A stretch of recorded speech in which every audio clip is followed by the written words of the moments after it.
بسم اللہ الرحمن الرحیم۔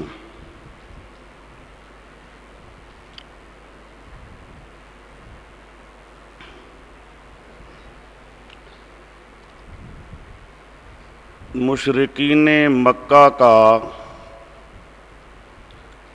پیغمبر کریم صلی اللہ علیہ وسلم کے ساتھ اختلاف اور مشرکین امم ماضیہ کا پہلے پیغمبروں کے ساتھ اختلاف، مسئلہ الہ و لوازم الہ کے اندر تھا۔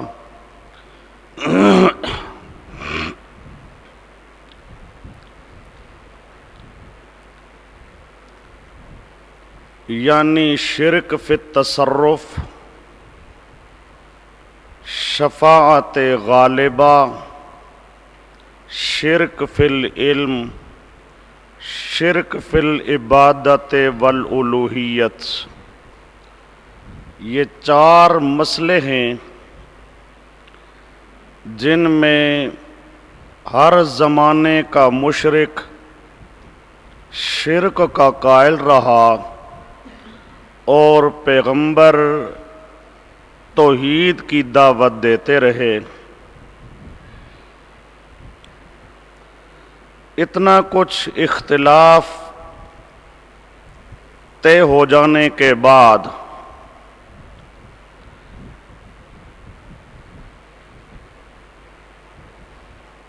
شرک کرنے والے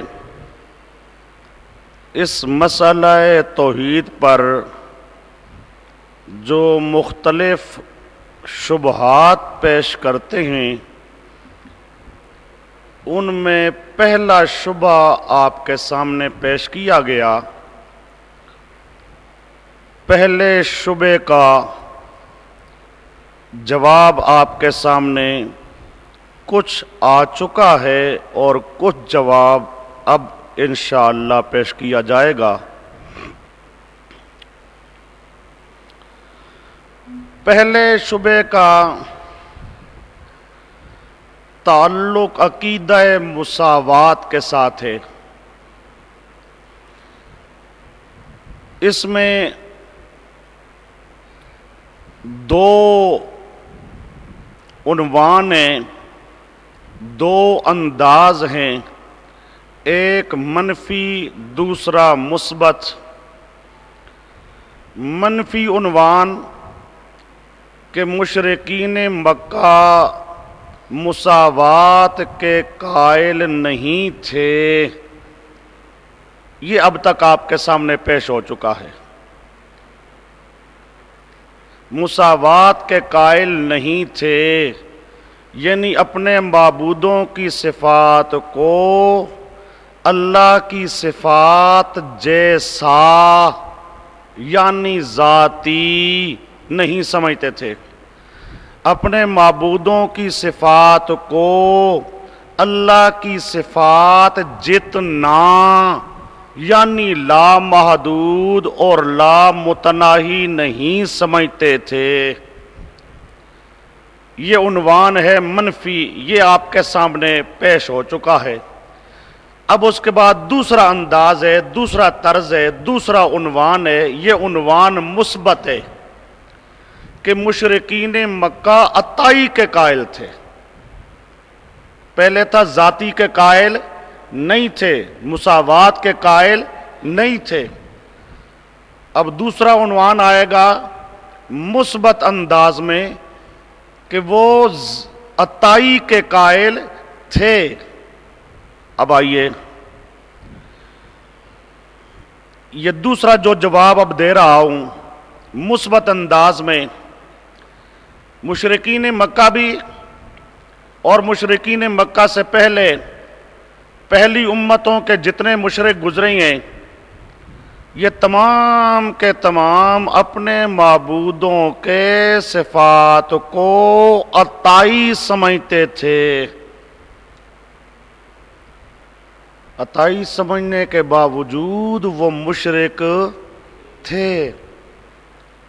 اس لیے موجودہ زمانے کا مشرک عطائی کی تعویل کر کے اپنے آپ کو شرک کے فتویٰ سے بچا سکتا نہیں.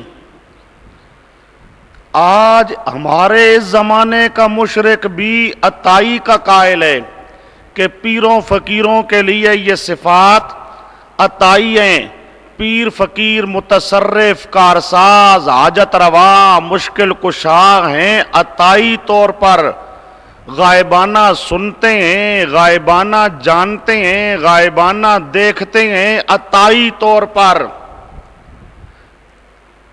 اسی طرح پہلے زمانوں کے مشرک بھی اپنے معبودوں کی صفات کو عطائی سمجھتے تھے.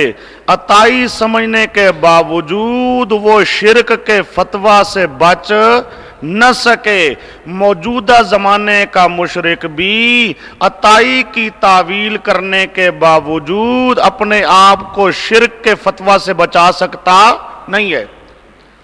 اگر حاجت روا مشکل کشا غائبانہ سننا دیکھنا اس کے اندر اللہ پاک کے ساتھ پیروں فقیروں کو نبیوں ولیوں کو شریک بناتا ہے تو یقیناً مشرک ہوگا اور عطائی کی تعویل شرک کے فتویٰ سے بچا سکتی نہیں ہے.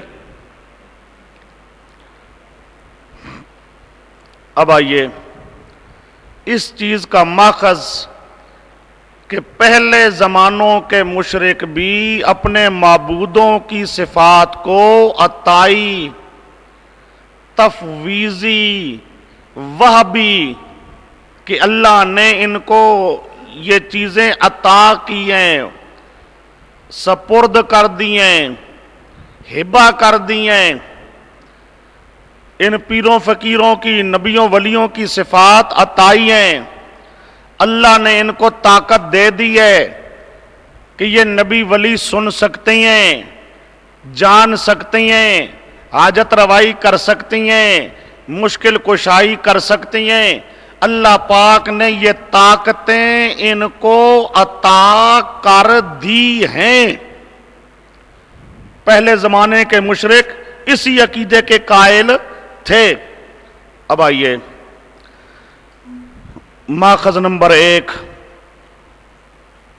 کل لمن ما فی السماوات والارض. کل لمن ما فی السماوات والارض کل للہ. سورۃ انعام آیت نمبر 12 پارہ نمبر 7. کل کہہ دیجئے لمن کس کا ہے جو کچھ آسمان و زمین میں ہے. آسمان و زمین میں ما جو کچھ ہے، جو کچھ ہے آسمان و زمین میں جو کچھ ہے. لمن کس کا ہے. اور پہلے معنی بتا چکا ہوں کس کا. خلقن ملکن تصرفن. اب اس آیت کریمہ میں یہ لفظ ما آیا ہے. ما لفظ ما الفاظ عموم میں سے ہے. عموم کے الفاظ میں سے ہے. اپنا جو اصل وضعی معنی یہ وضع کیا گیا ہے واسطے کس کے؟ عموم کے. خصوص کے معنی میں استعمال ہوتا ہے جب کوئی خصوص کا قرینہ ہو. لفظ من لفظ ما خصوص کا احتمال رکھتے ہیں. لیکن اصلی وضعی ما وضع لہو، اصلی وضعی معنی ان کا کیا ہے؟ عموم۔ اب یہ جو عموم ہے تو آسمان و زمین میں جو کچھ ہے ہر چیز کو یہ لفظ ما شامل ہے۔ عموم کا قانون یہی ہوتا ہے کہ عام کس کو کہتی ہیں؟ عام کے جتنے افراد ہوتے ہیں، عام اپنے ہر فرد کو شامل ہوتا ہے۔ عام اپنے ہر فرد کو شامل ہوتا ہے، اور شامل بھی کس طرح ہوتا ہے؟ قطعاً و یقیناً۔ عام اپنے تمام افراد کو شامل ہوتا ہے، اور شامل بھی ہوتا ہے قطعاً و یقیناً۔ ہر فرد کو اس کا شامل ہونا قطعی اور یقینی ہوتا ہے۔ لفظ ما کا آسمان کی ہر چیز کو، زمین کی ہر چیز کو شامل ہے قطعی طور پر، ظنی طور پر نہیں، شامل ہے کس طور پہ؟ قطعی طور پر۔ اب آسمان و زمین کی ہر چیز، ہر چیز مخلوق ہے، مملوک ہے، مالک نہیں۔ بات کو سمجھو، لے من کس کی ہے، یعنی مالک کون؟ مالک اللہ، مالک اللہ، خالق اللہ، اور آسمان زمین کی ہر چیز مخلوق، مملوک۔ اے میرے پیارے پیغمبر، آپ ان سے پوچھیں آسمان و زمین میں جو کچھ ہے یہ کس کی مخلوق ہے، کس کی مملوک ہے، کس کے تصرف کے محتاط ہے؟ کل للہ، آپ ہی جواب دے دیں کہ آسمان زمین کی ہر چیز مخلوق ہے اللہ کی، مملوک ہے اللہ کی، ہر چیز کا خالق اللہ ہے، ہر چیز کا مالک اللہ ہے، ہر چیز پر تصرف کرنے والا اللہ ہے۔ اب ما فی السماوات و ما فی الارض، ما فی السماوات والارض، اس میں آسمان زمین میں کوئی عقل والی چیز ہو یا غیر عاقل، روح والی چیز ہو یا غیر ذی روح، روح والی چیز ہو یا غیر ذی روح، روح والی چیز ہو یا غیر ذی روح، یہ مولوی صاحب جو چھت کی طرف دیکھ رہا ہے یہ ہو یا زمین کی طرف دیکھنے والا ہو، کوئی چیز بھی ہو، ہر چیز مملوک ہے، مالک کون ہے؟ تو ہر چیز میں معبودان باطلہ بھی آ گئے، ان کے معبودان باطلہ بھی آ گئے، جو مشرکوں کے معبود تھے، جن کو انہوں نے شریک بنایا ہوا تھا، وہ بھی کیا ہیں؟ اللہ کے مملوک ہیں، اللہ ان کا کیا ہے؟ مالک۔ اور مکے کا کافر بھی مانتا تھا کہ یہ ہمارے معبود مملوک ہیں، جب یہ مملوک، ان کی صفات بھی مملوک، یہ مملوک، ان کی صفات بھی مملوک۔ مملوک کیا معنی؟ ان کو وجود، ان کا وجود بھی عطائی، ان کی صفات بھی عطائی، ان کا وجود بھی عطائی، ان کی صفات بھی عطائی۔ تو مکے کا کافر بھی مانتا تھا کہ ہمارے معبود جتنے ہیں ان کی صفات بھی عطائی ہیں، ان کا وجود بھی عطائی ہے، تو وہ عطائی کے قائل تھے، وہ ذاتی کے قائل نہیں تھے۔ اچھا جی، اب یہ جو آیت ہے کل من، اس میں آپ کے سامنے بیان کر رہا تھا کہ لفظ ما سے مراد عام ہے، اس کے لیے فہم سلف یہ آپ کے پاس لکھا ہے، من العقلاء وغیرہم، لفظ ما سے مراد عام، لفظ ما سے مراد عام، من العقلاء وغیرہم، عاقل بھی تے غیر عاقل بھی، سب عاقل بھی اور غیر عاقل بھی، اب عاقل غیر عاقل سب کو لفظ ما شامل ہے، اس عاقل غیر عاقل ساری مخلوق، اس ساری مخلوق میں معبودان باطلہ بھی آ گئے۔ پھر معنی کیا ہے اس کا، وہ بھی پورا پڑھ لیں آگے، اے لمن الکائنات جمیعاً، واہ، اہل سنت والجماعت مفسرین کی پر اللہ کی لاکھوں رحمتیں ہوں، کیسا معنی واضح کرتے ہیں۔ اگر یہ مفسر اس طرح معنی واضح کر کے نہ جاتے تو آج ہمارے لیے تو شرک کی تردید کرنا ہی بڑا مشکل ہو جاتا۔ اب دیکھو ذرا، یہ معنی کرتی ہیں سید محمود آلوسی، علامہ امادی، تفسیر ابو سعود والے، معنی کرتے ہیں کیا، الکائنات جمیعاً، لفظ ما کا معنی کیا ہے، ساری کائنات، وہ سمجھے، ساری کائنات، ساری کائنات، یہ عام معنی ہے۔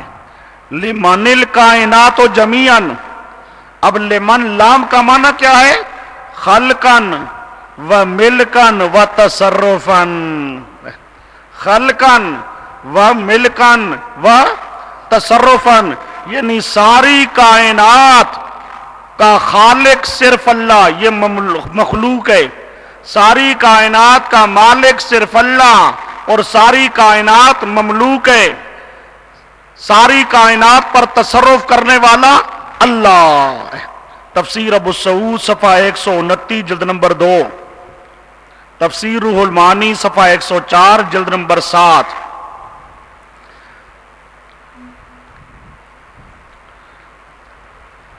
اللہ پاک کہتے ہیں میرے پیارے پیغمبر ان سے پوچھو، آگے قل للہ، آپ خود ہی جواب دے دیں یہ سب کچھ اللہ کا ہے، ساری کائنات کس کی، اللہ کی۔ سوال پیدا ہوتا ہے، جب سوال مشرکوں سے ہے تو جواب بھی مشرکوں کا نقل کرنا چاہیے تھا،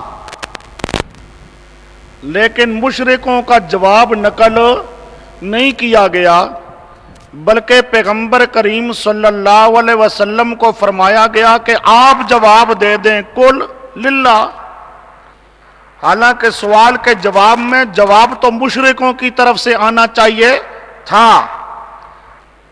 جواب سمجھو، اہل سنت والجماعت مفسرین کہتی ہیں کہ مشرکوں نے بھی جواب یہی دینا تھا، اس جواب کے اندر مشرکوں کا کوئی اختلاف نہیں تھا، اس لیے اللہ کہتا ہے میرے پیارے پیغمبر آپ ہی جواب دے دیں، کیونکہ وہ بھی جواب دیں گے تو یہی جواب دیں گے، اس جواب کے علاوہ کوئی اور جواب تو وہ دیتے نہیں ہیں، چونکہ اس جواب میں مشرکوں کا اتفاق تھا، اس جواب میں مشرکوں کا اتفاق تھا، اس لیے پیغمبر کریم کو فرمایا گیا کہ آپ ہی جواب دے دیں۔ چنانچہ اسی مقام پر تفسیر جامع البیان میں عبارت ہے فَإِنَّ الْكَفَرَةَ مُتَّفِقُونَ مَعَكُمْ فِي ذَلِكَ، یہ فہم سلف آ جائے گا۔ قُلْ لِلَّہ، سوال کا جو میں جواب دے رہا ہوں کہ ان کا جواب نقل نہیں کیا گیا، کیوں؟ اس جواب کے اندر وہ بھی رسول پاک صلی اللہ علیہ وسلم کے ساتھ اتفاق کرنے والے تھے، اختلاف کرنے والے نہیں تھے، اس لیے ان کے جواب نقل کرنے کی کوئی ضرورت نہیں تھی۔ اب یہ بات جو میں کہہ رہا ہوں اسلاف صالحین نے اس آیت کا یہی معنی کیا ہے، یہ فہم سلف۔ چنانچہ عبارت ہے فَإِنَّ الْكَفَرَةَ مُتَّفِقُونَ مَعَكُمْ فِي ذَلِكَ، کیونکہ کافر جتنی ہیں وہ بھی متفق ہیں اس جواب میں، وہ بھی متفق ہیں اس جواب میں، وہ بھی اس جواب کا انکار نہیں کرتے۔ یہ جامع البیان صفحہ 112۔ اسی طرح یہ صفحے لکھ لیں چند کتابوں کے، کشاف میں بھی یہی جواب موجود ہے۔ کشاف، تفسیر کشاف صفحہ 8 جلد 2، تفسیر مدارک صفحہ 4 جلد 2، ان تمام تفسیروں کے اندر یہی جواب موجود ہے کہ کافر بھی اس جواب میں متفق تھے۔ تفسیر مدارک صفحہ 4 جلد 2، تفسیر مظہری صفحہ 244 جلد 3،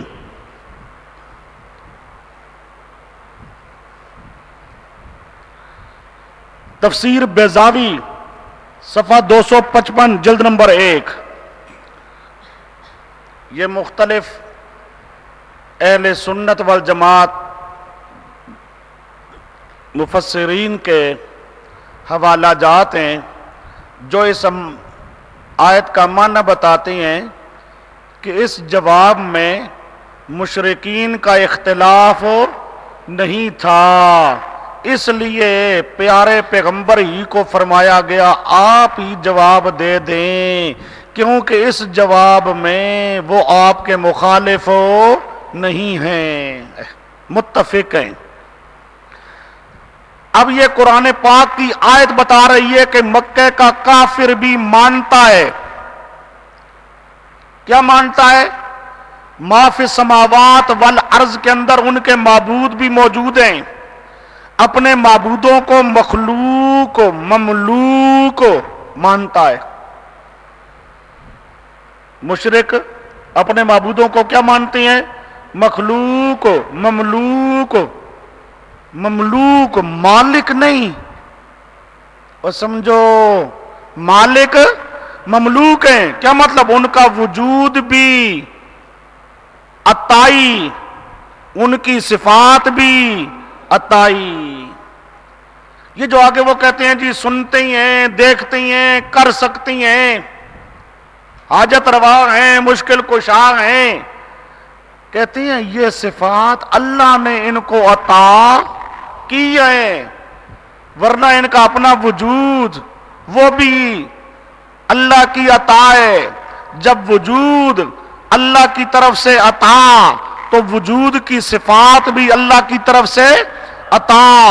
وہ مانتے تھے ہمارے معبودوں کے وجود بھی عطائی ہیں، ہمارے معبودوں کی صفات بھی عطائی ہیں، تو وہ ذاتی کے قائل نہیں تھے، وہ عطائی کے قائل تھے، اور عطائی کے قائل ہونے کے باوجود وہ مشرک تھے۔ موجودہ زمانے کا مشرک بھی اپنے پیروں فقیروں کے لیے حاجت روا ہونا، مشکل کشا ہونا، یہ کہنا کہ نبی فلی جانتے ہیں، عالم الغیب ہیں، غائبانہ سنتے ہیں، نفع کے مالک ہیں، نقصان کے مالک ہیں، یہ مختلف کام کر سکتی ہیں، اور پھر یہ کہنا کہ ہم اپنے پیروں فقیروں کے لیے، نبیوں ولیوں کے لیے یہ صفات عطائی مانتے ہیں، یہ عطائی مانے تب بھی مشرک رہیں گے۔ پہلے زمانے کے مشرک بھی اپنے معبودوں کی صفات کو عطائی مانتے تھے اور مشرک تھے۔ موجودہ زمانے کا مشرک بھی نبیوں ولیوں کی صفات کو عطائی ماننے کے باوجود مشرک ہی رہے گا، شرک کے فتوے سے بچ سکتا نہیں ہے۔ یہ پہلا ماخذ آیا آپ کے سامنے۔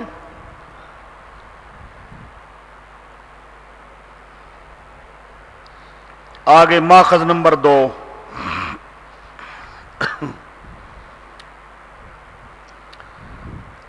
حضرت عبداللہ ابن عباس رضی اللہ تعالی عنہ کی روایت ہے مسلم شریف میں۔ اس روایت کو ذرا سنو، یہ دوسرا ماخذ آ رہا ہے کس چیز کے لیے؟ کہ مشرکین مکہ اپنے معبودوں کی صفات کو عطائی مانتے تھے۔ اب اس کا دوسرا ماخذ عبداللہ ابن عباس کہتی ہیں کان المشرکون یقولون لبیک لا شریک لک، مشرک جب بیت اللہ کا طواف کرتے تھے جس طرح مسلمان لبیک لا شریک لک لبیک کہتی ہیں، مسلمانوں کی طرح مشرک بھی یہی تلبیہ پڑھتے تھے۔ جب کہتے تھے نا لا شریک لک، آگے اس کے بعد اپنے معبودوں کے لیے استثناء کرتے تھے، تو رسول پاک صلی اللہ علیہ وسلم ان کو فرماتے تھے کہ اتنا لفظ کہو لا شریک لک، آگے وہ کہتے تھے الا شریکن ہوا لکا تملک ہوا ما ملکا، یہ آگے اللہ کے بعد استثناء کرتے تھے۔ پیارے پیغمبر ان کو کہتے تھے کدن وہ رک جاؤ کدن، یہ جو اتنا لفظ کہہ رہے ہو نا لا شریک لک، بس اتنا لفظ کہنے پر رک جاؤ، آگے استثناء کا ذکر نہ کرو۔ پیغمبر کریم صلی اللہ علیہ وسلم روکتے تھے لیکن مشرکین رکتے نہ تھے، وہ آگے استثناء ذکر کرتے تھے۔ استثناء کیا استثناء ذکر کرتے تھے؟ کہتے تھے اور تو تیرا کوئی شریک نہیں ہے، الا شریکن، مگر وہ تیرا شریک ہے کہ ہوا لکا، سمجھو ایسے شریک تیرے شریک ہیں کہ جو شریک لکا تیرے مملوک ہیں۔ اللہ وہ شریک، وہ خود مالک اپنے وجود کے، اپنی ذات کے، اپنی صفات کے مالک نہیں ہیں، بلکہ لکا وہ تیرے مملوک ہیں، ان کی ذات بھی تیری طرف سے عطا، ان کی صفات بھی تیری طرف سے عطا، اور تو کوئی شریک نہیں، لیکن وہ شریک ہیں کہ جن کو وجود تو نے عطا کیا، جن کو صفات تو نے عطا کی۔ صفات یہی حاجت روا ہونا، مشکل کشا ہونا، نظر نیاز کے لائق ہونا، رکوع سجدے کے لائق ہونا، پکاریں سننا، حال کو جاننا، بات سمجھے؟ یہ جو مختلف صفات ہیں، یہ صفات اللہ تو نے ان کو عطا کی ہیں، ان کو وجود دینے والا بھی تو ہے، ان کو یہ صفات دینے والا بھی تو ہے۔ اللہ تیرے ویسے تو کوئی شریک نہیں ہے، ہاں وہ تیرے شریک ہیں کہ ہوا لکا، جو تیرے ہی ہوں، تملک تو مالک ہو ان کا، وما ملکا اور وہ مالک نہ ہو۔ اب یہ حدیث بتا رہی ہے کہ وہ اپنے معبودوں کی صفات کو عطائی مانتے تھے۔ یہ مسلم شریف کی روایت ہے، صفحہ 376 جلد نمبر 1، صفحہ 376 جلد نمبر۔ وہ کہتے تھے لبیک لا شریک لک، قال فیقول رسول اللہ صلی اللہ علیہ وسلم، رسول پاک کہتے تھے ویلکم کدن، ویلکم وہ بربادی تمہاری، کدن رک جاؤ، اور تمہاری بربادی، آگے استثناء نہ کرو، رک جاؤ، فیقولون، لیکن وہ رکتے نہیں تھے، وہ پھر بھی کہتے تھے کیا؟ الا شریکن ہوا لکا تملکہ وما ملکا، یقولون ھذا، یہ لفظ کہتے تھے وہم یطوفون بالبیت، جب بیت اللہ کا طواف کر رہے ہوتے تھے۔ مسلم شریف صفحہ 376 جلد نمبر 1۔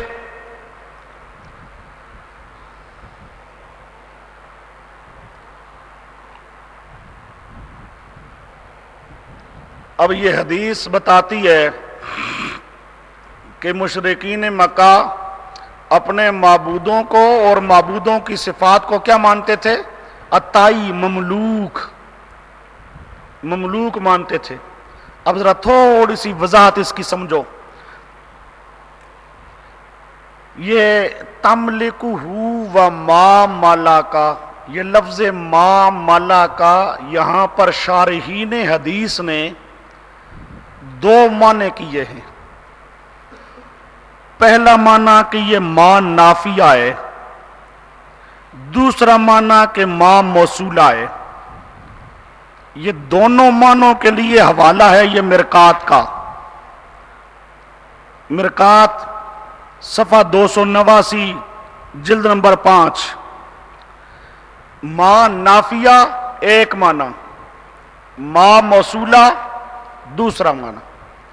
اب معنی سمجھو روایت کا۔ کہتے تھے اور تو تیرے کوئی شریک نہیں ہے اللہ، اللہ شریکن مگر وہ شریک ہیں جو لکا تیرے ہیں۔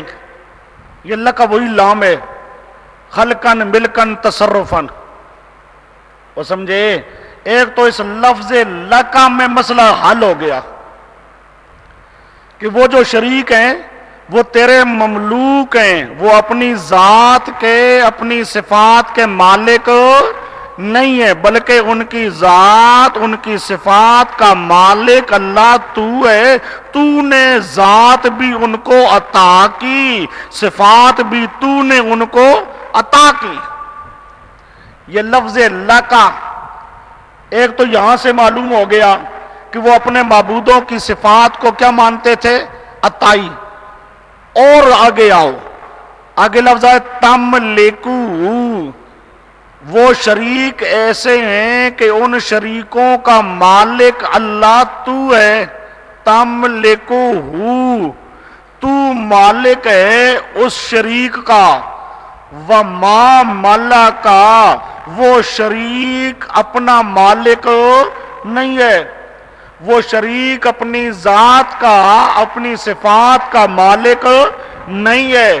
تملکو، اللہ تو اس کا مالک ہے، اس کے وجود کا مالک تو ہے، اس کی صفات کا مالک تو ہے۔ وہ شریک اپنی ذات کا بھی مالک نہیں، وہ شریک اپنی صفات کا مالک بھی نہیں۔ یہ پہلا معنی۔ اس معنی کے اعتبار سے بھی کیا ثابت ہوا کہ وہ اپنے معبودوں کی صفات کو عطائی مانتے تھے۔ دوسرا معنی، لفظ ما موصولہ ہو۔ لفظ ما، اب ذرا سمجھو، تملکہ و ما، یہ لفظ ما موصولہ ہو تو یہ لفظ ما اپنے صلہ سے مل کر مفعول بھی بنے گا، اور تملکہ میں ہو ضمیر مفعول بھی ہے، اس ہو ضمیر پر ما ملکہ کا عطف ہوگا۔ ہو ضمیر بھی تملکو کا مفعول بھی ہے، اور ما ملکہ وہ بھی تملکو کا کیا ہے؟ مفعول بھی ہے۔ معنی کیا ہوگا؟ ہاں ایسا شریک کہ مالک ہے اللہ تو ہو اس شریک کا، و ما اور ان صفتوں کا اور ان صفات کا، کہ ملکہ جن صفات کا وہ مالک ہے، وہ معبود جن صفات کا مالک ہے، ان صفات کا مالک بھی اللہ تو ہے، یعنی تو نے صفات اس کو دی ہیں، اور وہ صفات والا بنا ہے، صفات والا بنا ہے، صفات کا مالک بنا ہے۔ تو مالک جو بنا ہے تو اللہ یہ صفات تو نے اس کو عطا کی ہے، تو مالک ہے اس معبود کا بھی اور ان صفات کا بھی جن صفات کا وہ معبود مالک ہے۔ اس معبود کا مالک بھی تو ہے، اس معبود کی صفات کا مالک بھی تو ہے۔ بات سمجھے؟ تو یہ دوسرا معنی، اس معنی سے بھی کیا معنی ثابت ہوا کہ وہ اپنے معبودوں کی صفات کو کیا مانتے تھے؟ عطائی۔ اب وہ قرآن پاک کی آیت بھی بتاتی ہے کہ وہ اپنے معبودوں کے صفات کو عطائی مانتے تھے. حدیث بھی بتا رہی ہے وہ اپنے معبودوں کی صفات کو عطائی مانتے تھے. اور ان کا مشرک ہونا تو نسکتی میں موجود ہے. ان کو تو پیغمبر کریم صلی اللہ علیہ وسلم نے مشرک سمجھ کر ان کے ساتھ جنگ کی، ان کا مقابلہ کیا، اور وہ عطائی کے قائل تھے. معلوم ہوتا ہے عطائی کا قائل ہونا شرک کے فتوے سے بچا سکتا نہیں ہے. یہ دو ماخذ آپ کے سامنے آ چکے ہیں. ایک قرآن پاک کی آیت، دوسری حدیث. دو ماخذ کہ مشرکین مکہ اپنے معبودوں کی صفات کو عطائی سمجھتے تھے. اب تیسرا ماخذ،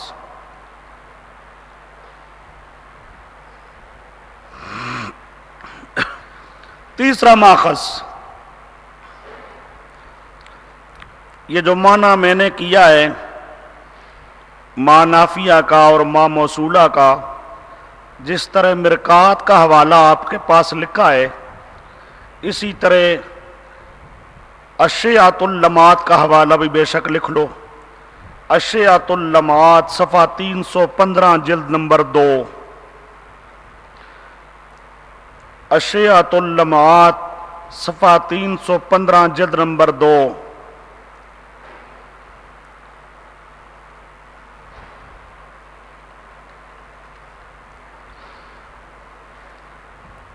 اب آیا جی ماخذ نمبر 3. یہ سید محمود آلوسی حنفی نقش بندی رحمت اللہ تعالی علیہ ان کی عبارت ہے. ذرا عبارت کو دیکھنا. وَقَوْنُ قُدْرَةِ الْآلِهَةِ الْبَاطِلَةِ وَقَوْنُ قُدْرَةِ الْآلِهَةِ الْبَاطِلَةِ مُفَازَةً مِّنْهُ. عبارت درست کر لو. مفازتاً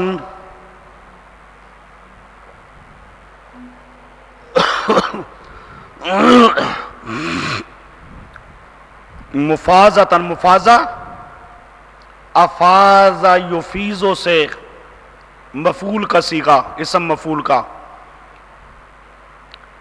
افاظہ یفیزو سے مفیزن اسم فاعل تے مفازن اسم مفعول تے مفازتن مؤنث.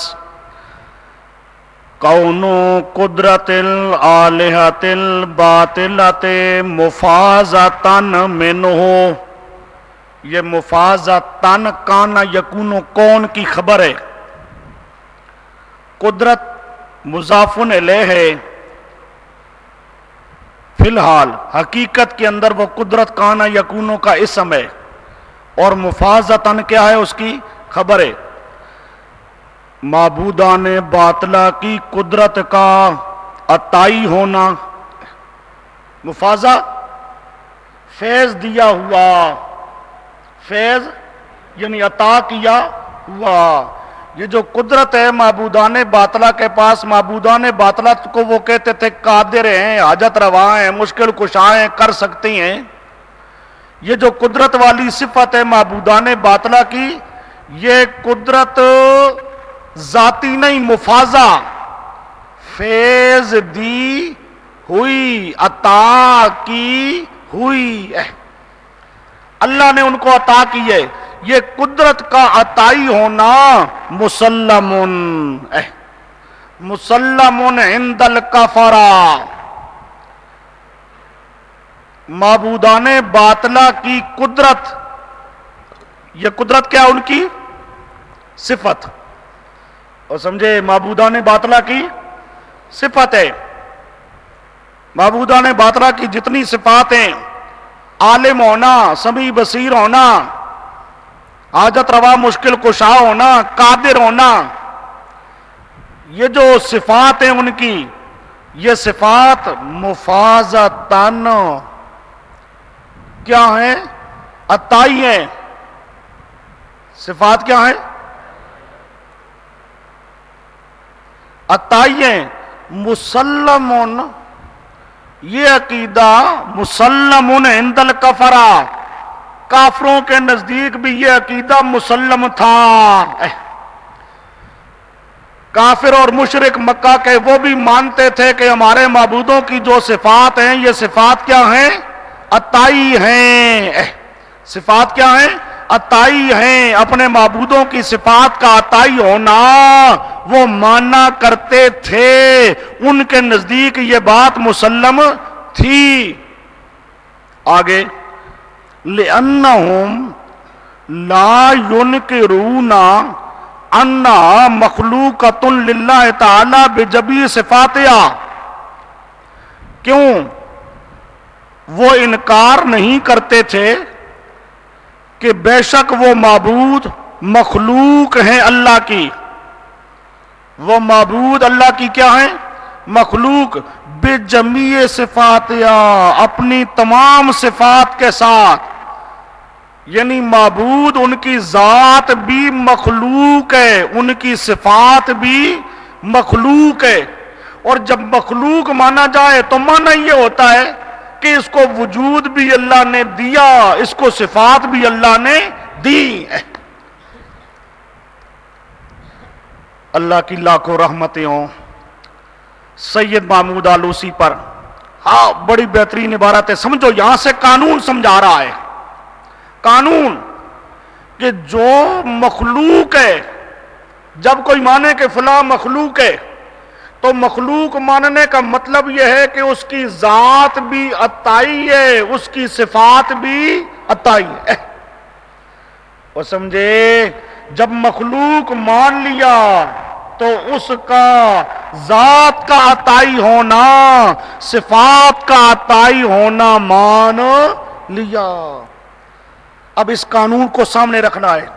اب قرآن پاک کی جتنی اور آیتیں ہیں، جن آیتوں میں ان سے پوچھا جائے تمہیں کس نے پیدا کیا، تمہارے معبودوں کو کس نے پیدا کیا، ان تمام انسانوں کو کس نے پیدا کیا، ان تمام انسانوں میں مفسرین لکھتی ہیں یعنی تمہیں بھی اور تمہارے معبودوں کو بھی، تمہیں بھی اور تمہارے معبودوں کو بھی. وہ جواب دیتے ہیں کہ پیدا کرنے والا کون ہے؟ اللہ. جہاں وہ اپنے معبودوں کو مخلوق مانتی ہیں، جب مخلوق مان لیا تو اس کا معنی یہ ہے کہ انہوں نے مان لیا کہ ہمارے معبودوں کی ذات بھی عطائی ہے، ہمارے معبودوں کی صفات بھی عطائی ہے. یہ حوالہ سید محمود آلوسی رحمت اللہ تعالی علیہ کا بڑا قیمتی حوالہ ہے، اس کو ذہن میں رکھنا ہے. اچھا جی، کہتے ہیں کیوں وہ مشرکین مکہ انکار نہیں کرتے تھے مخلوق ہونے کا اپنے معبودوں کے بارے میں. بجمیع صفاتیا، ان کی صفات کے ساتھ، معبودوں کی ذات، معبودوں کی صفات کے مخلوق ہونے کے منکر نہیں تھے، مانتے تھے. جب مان لیا تو گویا کہ انہوں نے مان لیا کہ ہمارے معبودوں کی ذات اور معبودوں کی صفات عطائی ہیں. یہ تفسیر روح المعانی صفحہ 98 جلد نمبر 15.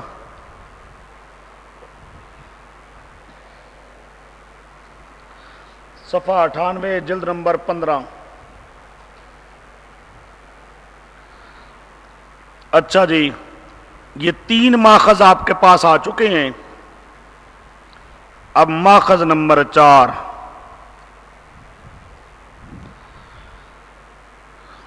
یہ شاہ ولی اللہ صاحب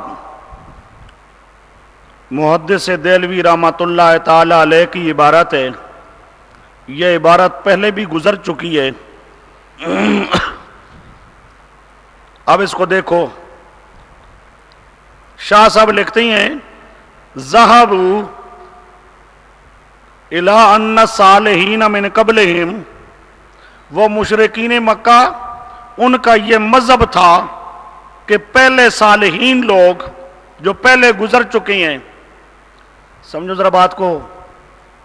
یہ ذهبوا یہ معنی نہیں کرنا کہ وہ مشرک گئے ہیں طرف اس بات کے کہ صالحین